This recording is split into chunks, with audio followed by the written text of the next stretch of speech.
conjunto de máquinas y herramientas que permiten mecanizar, roscar, cortar, tapicear, agujerear, cilindrar, desbastar y ranura piezas de forma geométrica por revoluciones.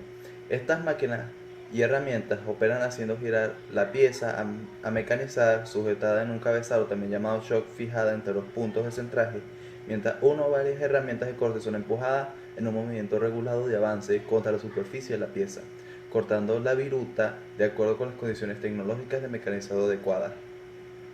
Desde el inicio de la revolución industrial, el torno se convirtió en una de las máquinas más básicas en el proceso industrial de mecanizado. Al comenzar la revolución industrial en Inglaterra durante el siglo XVII, se desarrollaron tornos capaces de dar forma a una pieza metálica. El desarrollo del torno pesado industrial para metales en el siglo XVIII hizo posible la producción de series de piezas de precisión. En los años 1780, Jacques de Vaucanson construyó un torno con portaherramientas deslizante. Hacia 1797, Henry Maudslay y David Wilkinson mejoraron el invento de Vaucanson, permitiendo que la herramienta de corte pueda avanzar con velocidad constante. Thomas Blackshaw inventó el torno de copiador en los años 1840 y desarrolló el torno de revólver. ¿Qué es el torneado? Tornear es quitar partes de una pieza mediante una cuchilla u otra herramienta de corte para darle forma. Este proceso se realiza mediante una máquina, como vimos anteriormente, llamada torno. Partiendo de una pieza base, se va eliminando partes con la cuchilla a la pieza base hasta dejarla con la forma que queramos. El tornado es posiblemente la primera operación de mecanizado de dar forma a una pieza que dio lugar a la máquina de herramienta. El tornado genera superficies de revolución, cilindros, conos, hélice. El movimiento principal en el torneado es el de rotación y lo lleva a la pieza a la que vamos a dar forma. Los movimientos de avance de la cuchilla y penetración, meter la cuchilla sobre la pieza para cortarla, son generalmente rectilíneos y los lleva a la herramienta de corte. En resumen, tenemos tres movimientos básicos. El movimiento de rotación, la pieza se coloca sobre un eje que hace girar sobre sí misma. El movimiento de avance, la cuchilla avanza paralela a la pieza en un movimiento recto. Y el movimiento de penetración, la cuchilla penetra contra la pieza cortando partes de ella formándose viruta. El control de estos tres movimientos es básico para dar forma a la pieza sin errores. Se puede tornear piezas de muchas formas, con rosca, engranaje, cóncava, convexa, etc. Actualmente se utilizan en la industria de mecanizado varios tipos de tornos, cuya aplicación depende de la cantidad de piezas a mecanizar por serie, de la complejidad de las piezas y de la dureza de las piezas.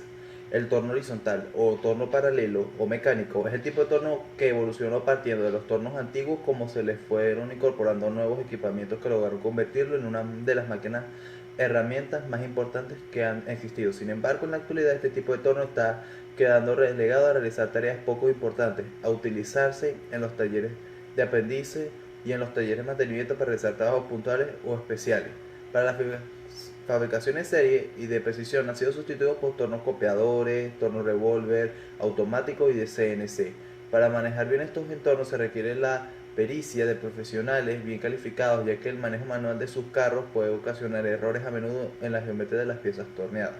El torno copiador se le llama así a un tipo de torno que opera con un dispositivo hidráulico y electrónico. Permite el torneado de piezas de acuerdo a las características de la misma, siguiendo el perfil de una planilla que reproduce una réplica igual a la guía. Este tipo de torno se utiliza en el torneado de aquellas piezas que tienen diferentes escalones de diámetro, que han sido previamente forjadas o fundidas y que tienen poco material excedente. También son muy utilizados estos tornos en el trabajo de la madera y del mármol artístico, para dar forma a las columnas embellecedoras. El torno revólver es una variedad de tornos diseñados para mecanizar piezas sobre las que sea posible el trabajo simultáneo de varias herramientas, con el fin de disminuir el tiempo total de mecanizado. Las piezas que representan esta condición son aquellas que, partiendo de barras, tienen una forma final de casquillo o similar. Una vez que la barra queda bien sujetada mediante pinzas o con un plato de garra, se va taladando, madrinando, roscando o escariando la parte interior mecanizada, y a la vez se puede ir cilindrando, refrendando, ranurando, roscando y cortando con herramientas de tornado exterior. Este torno lleva un carro con una torreta giratoria en la que se insertan las diferentes herramientas que realizan el mecanizado de la pieza. También se pueden mecanizar piezas de forma individual, fijándolas a un plato de garra de accionamiento hidráulico. El torno automático Es un tipo de torno cuyo proceso de trabajo está enteramente automatizado. La alimentación de la barra necesaria para cada pieza se hace también de forma automática, a partir de una barra larga que se inserta por un tubo que tiene el cabezal y se sujeta mediante pinzas de apriete hidráulico. Estos tornos pueden ser de un solo husillo o de varios husillos. Los de un solo husillo se emplean básicamente para el mecanizado de piezas pequeñas, que requieren grandes series de producción. Cuando se trata de mecanizar piezas de dimensiones mayores, se utilizan los tornos automáticos multihusillos, donde de forma programada en cada husillo se va realizando una parte del mecanizado de la pieza. Como los husillos van cambiando de posición, el mecanizado final de la pieza resulta muy rápido, porque los husillos mecanizan la pieza. El torno vertical es una variedad de torno de eje vertical diseñado para mecanizar piezas de gran tamaño que van sujetas al plato de garras u otros operadores y que por sus dimensiones o peso harían difícil su fijación en un torno horizontal. Los tornos verticales no tienen contrapunto, sino que el único punto de sujeción de las piezas en el plato horizontal sobre el cual van apoyadas. La manipulación de las piezas para fijarlas en el plato se hace mediante grúas de puente o polipastos. El torno CNC es un torno dirigido por control numérico de computadora. Ofrece una gran capacidad de producción y precisión en el mecanizado por estructura funcional y la trayectoria de la herramienta de tornado. Es controlado por un ordenador que lleva incorporado en el cual las órdenes de ejecución contenidas en un software que previamente ha confeccionado un programador conocedor de las tecnologías del mecanizado. La estructura de un torno. El torno tiene 5 componentes principales. 1. La bancada. Sirve de soporte para otras unidades de torno. En su parte superior lleva las guías por las que se desplaza el cabezal móvil o contrapunto y el carro principal. El cabezal fijo contiene los engranajes o poleas que impulsan la pieza de trabajo y las unidades de avance, incluyendo el motor, el husillo, el selector de velocidad, el selector de unidad de avance y el selector de sentido de avance. Además sirve para soporte y rotación de la pieza de trabajo que se apoya en el husillo. El contrapunto es el elemento que se utiliza para servir de apoyo y poder colocar las piezas que son torneadas entre puntos, así como otros elementos tales como portabrocas o brocas para hacer taladros en el centro de los ejes. Este contrapunto puede moverse y fijarse en diversas posiciones a lo largo de la bancada.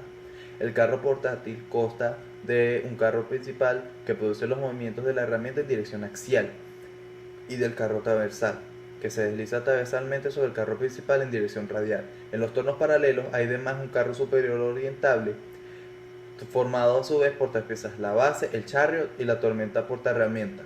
Su base está apoyada sobre una plataforma giratoria para orientarlo en cualquier dirección. El chariot es un carro, en francés.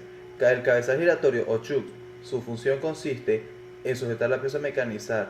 Hay varios tipos como el chuck independiente, el de 4 mordazas o el universal, mayoritariamente empleado en el taller mecánico, al igual que hay chuck magnéticos y de 6 mordazas. El equipo auxiliar se requiere a ciertos accesorios como sujetadores para la pieza de trabajo, soportes y portaherramientas. Algunos accesorios comunes incluyen plato de sujeción de garras universal y de garras blandas. El universal sujeta la pieza de trabajo y en el cabezal y transmite el movimiento.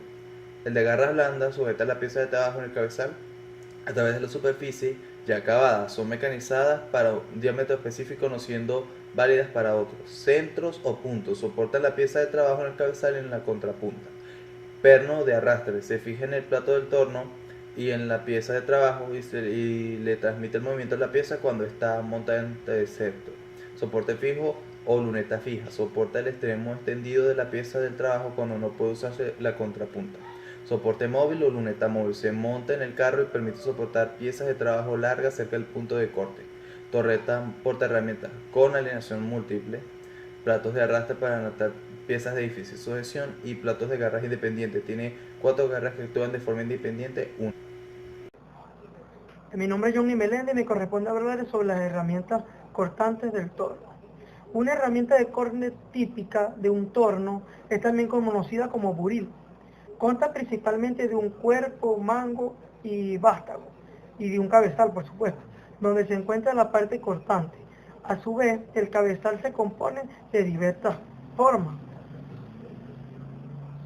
Es el requisito indispensable que las herramientas de corte presenten alta dureza, incluso temperaturas elevadas, y alta resistencia al desgaste, y gran ductibilidad.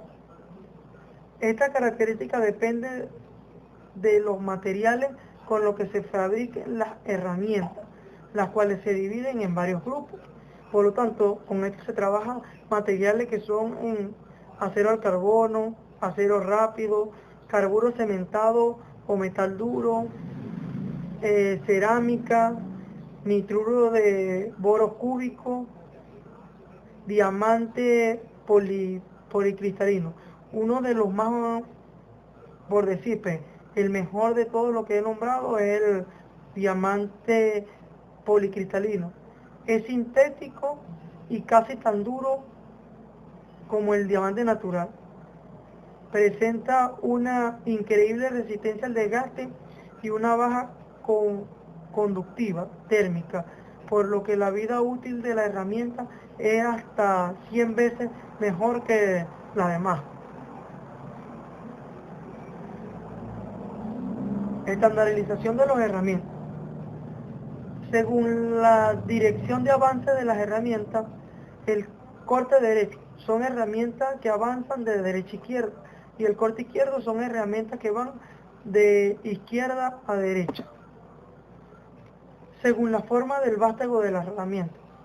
Vástago recto, cuando desde el extremo de la herramienta se observa que el eje es recto. Y el vástago acodado, cuando desde el extremo de la herramienta se observa que su eje se dobla a la derecha o a la izquierda, cerca de la parte cortante. Según el propósito de aplicación de la herramienta, cilindrado. La pieza se rebaja longitudinalmente para generar formas cilíndricas. Referenciado. Se rebaja el extremo de la pieza para lograr que se quede a 90 grados respecto al eje simétricamente. Torneado cónico. Se combina el movimiento axial y radial de la herramienta para crear formas cónicas y esféricas. Roscado.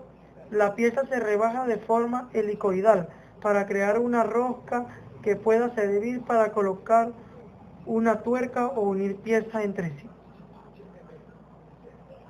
El taladrado. Se emplea una broca para efectuar orificios en la pieza, empleado en el taladro. En el torno, en la misma que se utilizan taladros para efectuar agujeros profundos que se utilizan básicamente varios tipos de broca. Depende el hueco o el orificio que se necesite.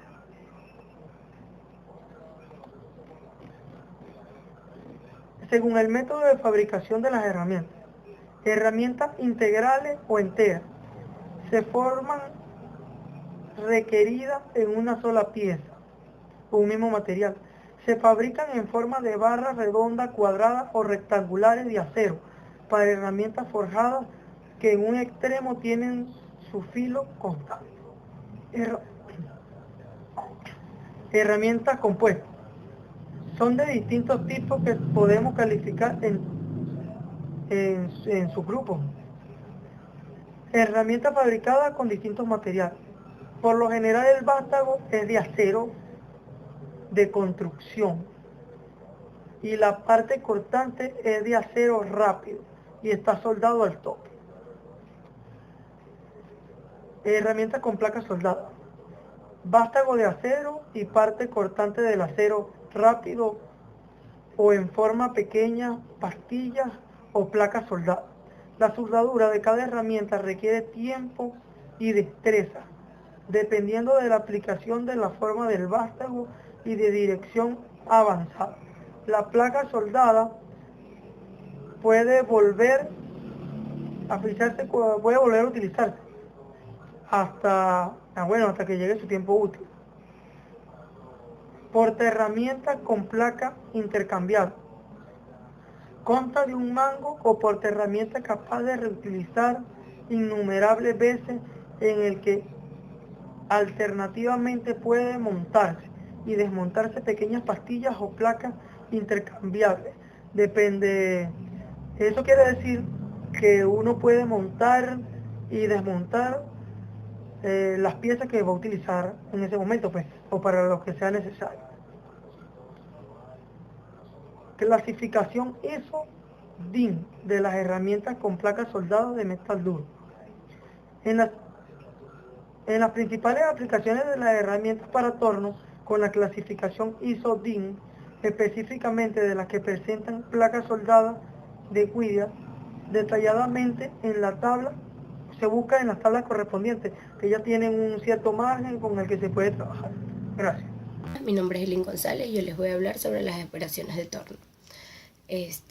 Una de ellas es la cilíndrica, que permite la obtención de una figura geométrica cilíndrica, ya sea que pueda aplicarse tanto en interiores como en exteriores. También está el refrentado, que permite la obtención de superficies planas al eje de rotación de la máquina. Está también el roscado, que permite la obtención de roscas, como por ejemplo en tornillos roscado exterior y en tuercas roscado interior. También tenemos el ranurado, que permite las cajas, la obtención de cajas o ranuras de revolución. Tenemos el tronzado, que permite tronzar la pieza perpendicularmente al eje de la rotación de la pieza. Está el taladrado y el moleteado. El taladrado permite la obtención de taladros coaxiales con el eje de rotación a la pieza, y el moleteado permite al marcado la superficie cilíndrica de la pieza, con el fin de facilitar la rotación manual de la misma. También les voy a hablar sobre los parámetros que influyen en la formación de las virutas. El objetivo fundamental en el proceso de manufactura de arranque de viruta es obtener piezas de configuración geométrica requeridas. Y a cabo de lo deseado, la operación consiste en arrancar de la pieza bruta un excedente mal sobrante del metal por medio de una herramienta de corte con máquinas adecuadas, con tamaños adecuados y con velocidades acordes al tipo de material, ya sea metal sobrante, profundidad de corte, velocidad de avance, que estos serían los conceptos principales que intervienen en el proceso del corte. En la formación de virutas también podemos encontrar la entrada del corte, la salida del corte, el arco de empañe en el corte y resumen de posiciones de la fresa. El filo en dirección radial tiene en contacto con la pieza en 3 fases distintas, lo cuales son la entrada del corte, el arco de empañe del corte y la salida del corte. Los metales duros adquieren bien los esfuerzos de compresión del impacto de entrada. Produce una viruta más gruesa. A diferencia que el metal fino. Los parámetros que componen el proceso tienen que estar estrechamente controlados para asegurar los resultados finales de economía, calidad y precisión. En particular, la forma de tratar la viruta se ha convertido en un proceso complejo donde intervienen todos los componentes tecnológicos del mecanizado para que pueda tener el tamaño y la forma que no perturbe el proceso de trabajo. Si no fuera así, se acumularían rápidamente masas de virutas largas y fibrosas en el área de mecanizado. La forma que toma la viruta se debe principalmente al material que se está cortando y puede ser tanto dúctil como quebradiza y frágil. Mecanizado en seco y con refrigerante. Hoy en día el torneado en seco es completamente viable. Hay una tendencia reciente a efectuar los mecanizados en seco siempre que la calidad de la herramienta lo permita. Sin embargo, el mecanizado en seco no es el adecuado para todas las aplicaciones, especialmente para taladro, roscado y mandrinado. Para garantizar la evacuación de las virutas, tampoco es recomendable tornear en seco materiales pastosos o demasiado blandos como el aluminio o el acero de bajo contenido en carbono, ya que es muy probable que los filos de corte se embosen con el material que cortan, produciendo mal acabado superficial, dispersiones en la medida de la pieza e incluso rotura de los filos de corte. En el caso de mecanizar materiales con viruta corta, como la fundición gris, la taladrina es beneficiosa como agente limpiador, evitando la formación de nubes de polvo tóxica. La taladrina es imprescindible torneado materiales abrasivos, tales como inoxidables o incocelis. En el torneado en seco, la maquinaria debe estar preparada para absorber sin problemas el calor producido en la acción de corte. Para evitar sobrecalentamientos de husillo, suelen incorporarse circuitos internos de refrigeración por aceite o por aire. Salvo excepciones, o a diferencia del fresado, el torneado en seco se ha generalizado, pero ha servido para las empresas que se han cuestionado usar taladrina solo en las operaciones necesarias con el caudal necesario. Gracias.